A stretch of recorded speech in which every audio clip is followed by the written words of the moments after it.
Okay, Bismillahirrahmanirrahim. Assalamualaikum. So we continue our lecture with lecture 5.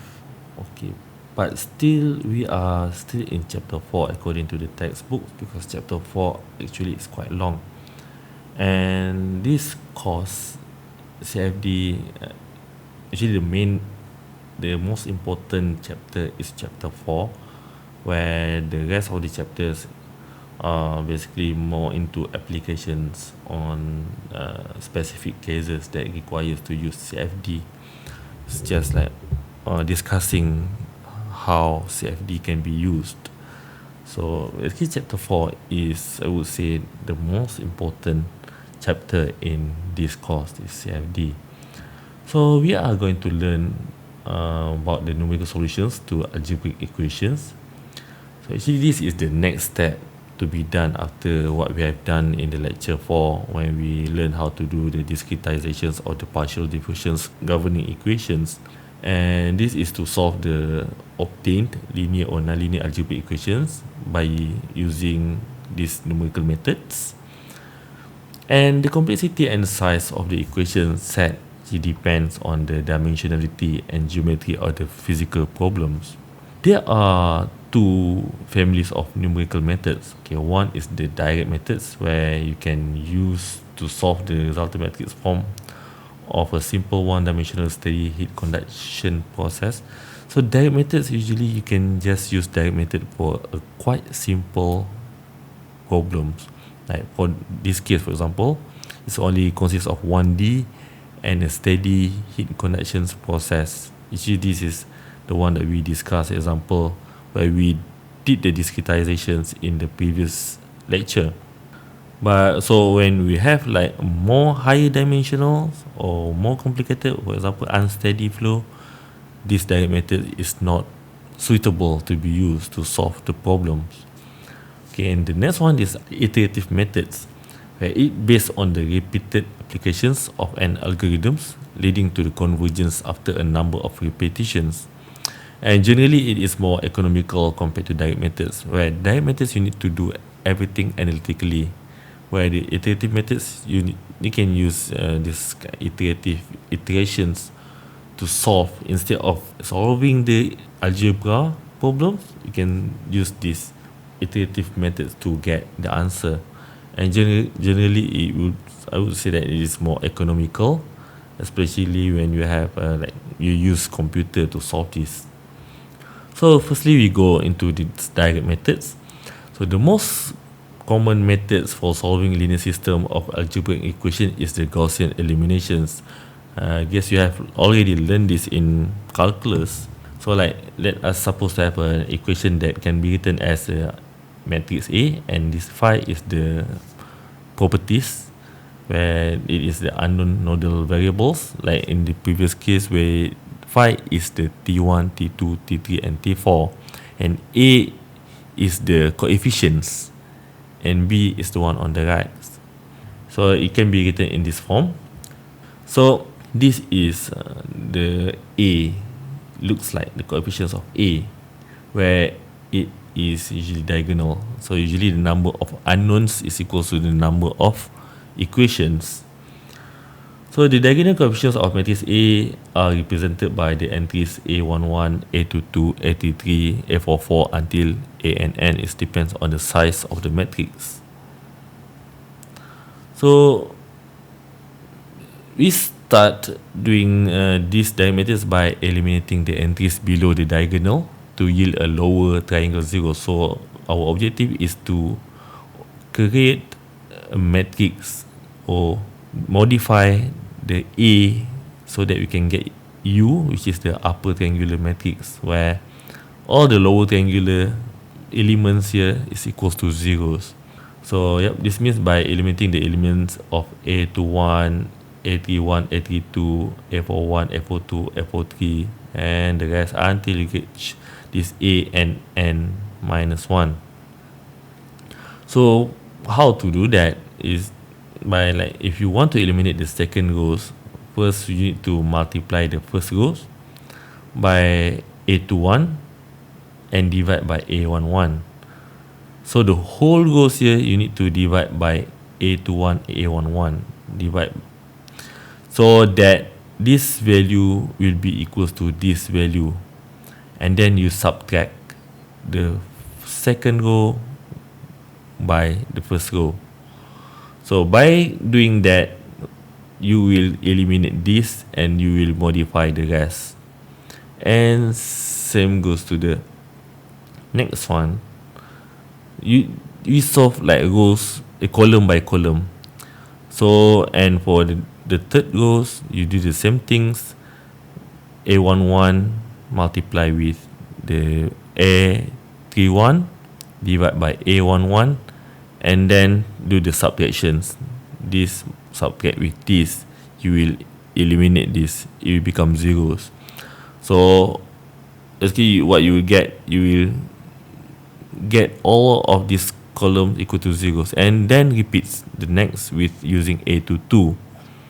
So you want to eliminate this, A22 divide by A22 itself, multiply with this, and you do the same for all. A23 divide by A22, multiply with A32, and then you subtract, and from there you can eliminate. So this is the part where actually it takes quite some time to do. Okay, and then all elements in U will be different from A. So this A and this U is different. So all that the terms that we are using is the same, but A12 and A13 here is not. Actually, is A12 and A13 is remain the same, but A22, A23 is not the same anymore. So the first row will remain the same because we are not modifying this, because A11 is not needed to be zeros, but for the rest it's required to be zeros. And this actually will affect B as well, the one in B as well. And the entry of matrix U contains only one variable, which is phi n, and is solved by this. So when you look back at U, here a and n is multiplied with the phi n, so it has only one variable. So from there we can get the value for phi n straight away. Phi n straight away, where n and n multiplied with phi n equals to bn. So from there we can get the phi n by dividing the bn with the u and n.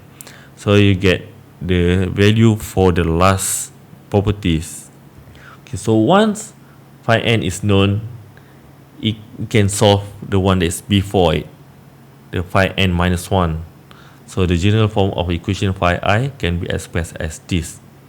So that bi is minus with the summation of aij, which is the one that's next to it, and divided by aii. So actually what we have here is like, actually we are going to have a like more clearer view on how actually it is being done in the example. Okay, here we have a steady heat conductions problem where we have already obtained the discretized equations from the previous lecture. And actually this is the discretized equations. And okay, so here is your phi 1, phi 2, phi 3, and phi 4, and here is your A11, A22, A33, and A44. Okay, and there is the diagonal. So the first thing we need to do, we need to zeros all these elements down here, the lower triangular. So how to do that? So we divide all of this with 3000 first, the value of A11, and then multiply with minus 1000. Okay, and then we subtract with the second rows. Okay, and then basically we will eliminate this, and do the same for the rest. Okay, yep. Actually, for these problems, we already know that TA is 100 degrees Celsius and TB is equal to 400 degrees Celsius. These are the boundary conditions. Okay, so you can just substitute into this, and then by using that method, you can clear down or eliminate all these terms. Okay, and after the eliminations, we use this. They use the Thomas algorithm, which is dividing by the number itself, like this. like before this in the Gauss elimination, it says that the first row is not going to be changed, but to make the problem solving easier, we divide by the diagonal number itself. Like after you do the reductions, you divide the whole rows with the diagonal value. So divide all of this with 3000 and you will get 1 for that. And then after you do the reductions here, after you obtain the upper triangular matrix, you divide the whole rows with that number at a to 2 and you get these equations. So it will be like easier, a little bit easier for you to solve, because T4 is, you will get straight away equals to 365. And for you to get T3, it is equals to 31.8 minus 31.8 minus negative 0.714 times T4. See, that is what shown by these equations, that B minus the summations of A that is next to it on the right side multiply with the phi. So like we have, example, when you want to find T2, for example, this B minus with the summations of this times T3 and this times T4, you will get T2, and do it for the rest T1. So at the end you will get this T1 is equals to 140, T2 equals to 217, and the rest as shown. So actually it is not necessarily true if the number of grid points is larger. So, and also when you have like multiple dimensions, it will be not convenient to use these direct methods, and this algorithm also degenerates and becomes inefficient once the order of the matrix becomes higher than 10. Okay, that is direct methods. Now we go into the iterative methods. So in most CFD problems that usually results in a large system of nonlinear equations, the cost of using direct methods is very high. So the previous example shows the Gauss elimination and Thomas algorithm, which is quite economical if you want to use it to solve 1D problems. However, for a multi-dimensional situations, the nature of the solver cannot be extended to solve such kind of problems. So by using iterative methods, one guesses the solutions and uses the equations to systematically improve the solutions until it reaches some level of convergence, like until you're required, like you have this kind of conditions to make sure, like a condition for the iterations to stop, or else the iteration will keep going until the errors become very small, or even after the several iterations is the value won't change anymore, it is saturated already. So we need to come out with the conditions of convergence. So once it reach that convergence value, it can goes to the next, like for example time step and the rest. So these are the things actually you have seen, like iterations and convergence when you use CFD. So if the number of iterations needed to achieve convergence is very small, an iterative method solver may cost lesser than direct method. Okay, so that you put a convergence conditions, and the number of iterations to achieve that convergence is like small, means that it requires like lesser number of time, a lesser amount of time, or lower computing cost. So it may cost lesser than the direct method. But if your condition is very strict, like up to like 10 minus 1, 10, no, up to 10 minus 5%, so it may require like longer time compared to the direct method. So it depends how you define your convergence criteria. Okay, Jacobi and Gauss-Seidel methods are actually quite commonly used for iterative methods.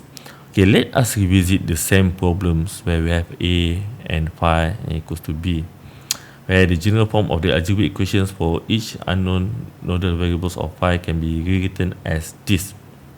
Okay, so this is basically the summations of all of the entities or elements on the left of that diagonal multiply with the phi plus that diagonal value multiply with its phi plus the summation of whatever on the right multiply with its phi is equals to bi. So this is basically how we rewrite this matrix.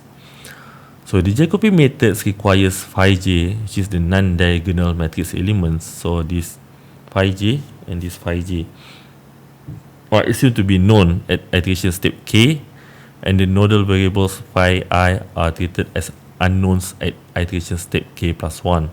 So we rearrange this where we put this phi I on the left. So it is the only unknown. So we assume that all the rest are already known at the first step. So basically this is when we need to come out with an initial value. So we need to assume what is the initial value for all of these phi j. So by rearranging it, this phi I will be on the left, and k plus 1 is unknown, and k here is known. So we start the iteration with an assumptions. So everything need to be divided with aii. So the iteration process begins with an initial guess of the nodal variables phi j, which is at k equal to 0.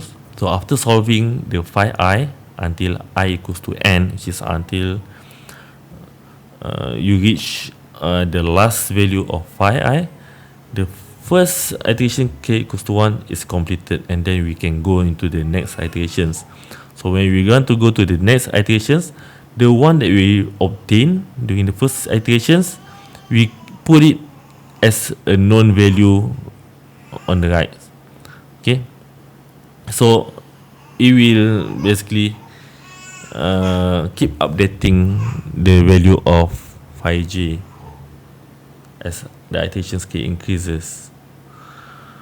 Okay, that is Jacobi, and here this is Gauss-Seidel. Actually they are quite similar, but it is more like an immediate improvement of the Jacobi. So this is basically we expect that this method is going to solve the numerical solutions like much easier compared to Jacobi. So the only difference is the one of this phi, the one that we have here, this is the Jacobi, and the one on the left, we use the direct, like the value that we already obtained during the iteration itself. Okay, I will show you how actually what is the difference between Jacobi and Gauss-Seidel from the example after this. So instead of like solving the whole like one phi I by using the previous value of phi j, so in this case we substitute the phi j straight away into that iterations, and so basically the one that we going to obtain, the value of phi I actually is more updated compared to Jacobi, just with using lesser iterations.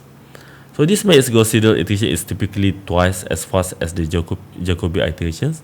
So one way to ensure the iteration is sufficient is by making sure the difference between the iterations of the value of phi j at k plus 1 minus the phi j that is before that is below the tolerance that we require. So we need to define the error. So if you make it very strict, that is very detailed, you require a very precise solutions, it will take a little bit longer time. So we take this example, based on the same work example, like steady heat conduction problem in large brick plate with a uniform heat generations. So determine the discrete nodal temperatures across the brick plate by using the Jacobi method and the Gauss-Seidel methods. So this is the equations that we have already discussed in the direct method. This is the same examples, the same problems. So yep, we have the equations that we obtain from the discretizations of the equations, and then we substitute with the boundary conditions 100 and 400s, we get this equation. And for this we don't have to do the Gauss eliminations, that is only for the direct methods. So for this we can just obtain that T1 is equals to what. So how to do this is this all goes here, divide by AII, which is AII here is 3000, AII here is 2000, AII, which is the diagonal element, which is 2000. So divide all of these things with 2000s and divide all of these things with 3000s. This is what you will obtain. Okay, so basically what we get, this we get 1 1 1 1. Okay, for this case it's not necessary for you to get all here zeros, you might have some values. Okay, and for when you make it 1, basically you will get like T1, so you don't have any coefficients other than 1 for T1, T2 and etc. So it will make it easier for you to solve this phi 1 until phi 4 or T1 until T4. Okay, and then by employing initial guess, so we guess that the initial temperature for all these nodes T1, T2, T3 and T4 equals to 100s. So the first iterations we just need to substitute 100s into T1. Okay, for this one this is like T1 and T3, and this is T2 and T4, and this is T3. Okay, this is the first iteration. So the first iteration, this is the value that we get, but it is quite far from the actual value that is we supposed to get. And then just substitute. Okay, this is actually the new T1, and this is the new T2, the new T3 and the new T4. So for this case we require to put T2 here, so we put the new T2 that we just obtained from the first iterations into here. Okay, for this T2 here we require to put T1 here, so instead of putting 100 we put the new T1 that we obtained, and this we require to put T3, so we use the T3 here. And for this T3 we require to put T2 and T4, so we use the value that we obtained from here. So after like repeating all these iterations up to 10 and 20 iterations, the nodal temperatures have advanced to this. This is after 10 iterations, and this is after 20 iterations.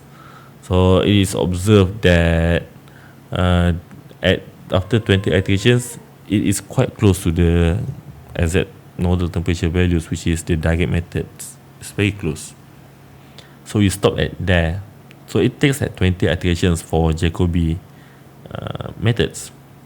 So we go to the Gauss-Seidel methods. So they are all the same. Okay, they are all the same up until this point where you obtain T1 until T4.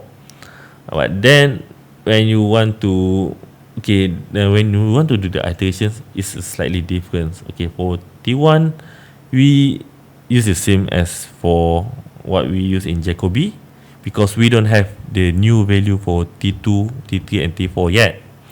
But when you want to do T2, you already obtained the new T1 here. So instead of using 100 like the one in Jacobi, we can already insert the new value of T1 straight away. So and then whatever the value like the next to T2 like T3 and T4, we use the old one, which is the 100. We don't have that value yet. Okay, when you do T3, we require to put the value for T2. So T2 here we put the new T2 101.7. So instead of like 100 before, but the one on the right of T3 is T4. We don't have the value yet, so we use the old one. Okay, and then we keep doing the same things again, and after 10 iterations, we found that okay, it's comparable to Jacobi with 20 iterations. So it is like it's twice faster. It just requires 10 iterations for Gauss Seidel to obtain the same value as Jacobi method. Okay, we're going to try to solve this by using Excel to have a better view on this. Okay, actually this is what these things are representing, like T1, T2, T3, and T4, and TA, and TB. So we put something like this. So we start with the Jacobi. Okay, so we have a number of iterations. So we start with zeros because we need to start with some assumptions, and then we have 1. And TA is always fixed, 100s and 100s. Same goes to TB, is 400 or 500. Check.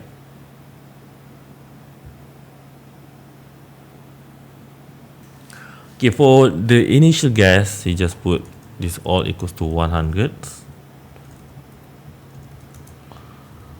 Okay, for T1, okay, from here you can see that, yep, it is equals to 0.333. Equals to 0.333 times T2, where T2, actually we don't know yet. So we just use the old one. And then we have a plus 67.5. Okay, that's our T1. Okay, for T2, we have 0.5 times T1. We use the old T1. And then it is plus 0.5 T3. 0.5 times T3. And plus 1.25. This is our T2. And T3 is equals to 0.5 times T2. And it plus with 0.5 T4 plus 0.5 times T4. And plus 1.25. This is our new T3. And T4 is equals to 0.333 times T3 plus 267.5. Okay, so this is our Jacobi. So we want to do until like 20 iterations. So you go until 20. Or we can just pull all of them downwards. I don't know whether you can pull that. Then you can just use this and put this as well. And then you can just pull all of this down. Okay, so this is the value. So we compare with the one that we saw from the solutions.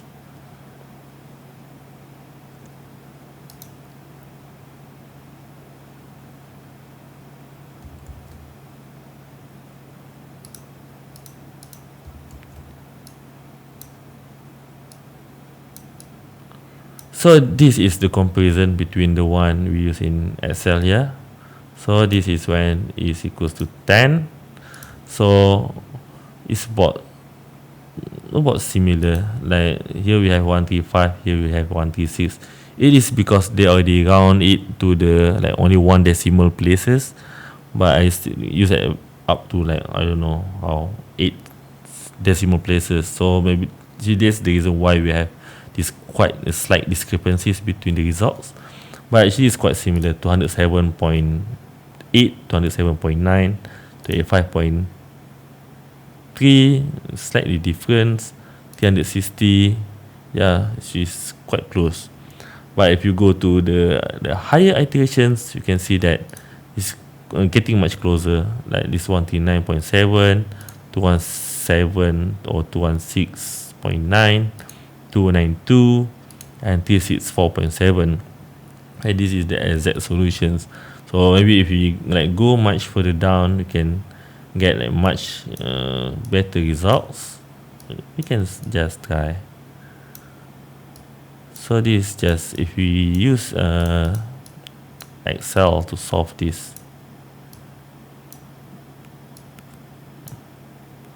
Yeah, you're getting like like closer and closer, but at a very slow rates. Okay, this is actually Jacobi. So this is the results for Jacobi. Okay. Okay, and then we can try to do this Gauss eliminations. Put it this. So similarly, we put it, okay, 9. Use the same configuration, TA, TB, T1, sorry, T2, T3, and T4, and TB.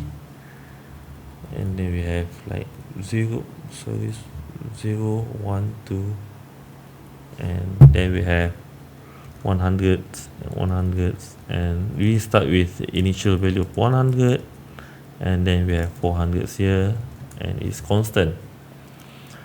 Okay, for the Gauss seidel is slightly different, where okay, for T1, okay, we use the same equations basically. Is equals to 0.333, so it equals to 0.333 times T2. Okay, we don't have T2 yet at this iteration, so we use the old one. Okay, and then plus 67.5, exactly the same like the Jacobi, but for T2 is equals to, it has T1 here, and we already have the new T1, so instead of using the old one, we use the new one straight away. So equals to 0.5 times T1 plus 0.5, you need to multiply with T3. We don't have T3 yet, so we use the old one, and then plus 1.25. Okay, this is your T2. Okay, for T3, we already, so that's why in the equations before, it said that whatever on the left, like for T3, when we want to solve T3, we already know T2 and T1. So whatever on the left, we use the new one. Whatever on the right, we use the old one. Okay, that's why they have that equations. So for T3, it equals to 0.5 times T2. We just use the new T2 plus 0.5. We don't have the new T4. We use the old one plus 1.25.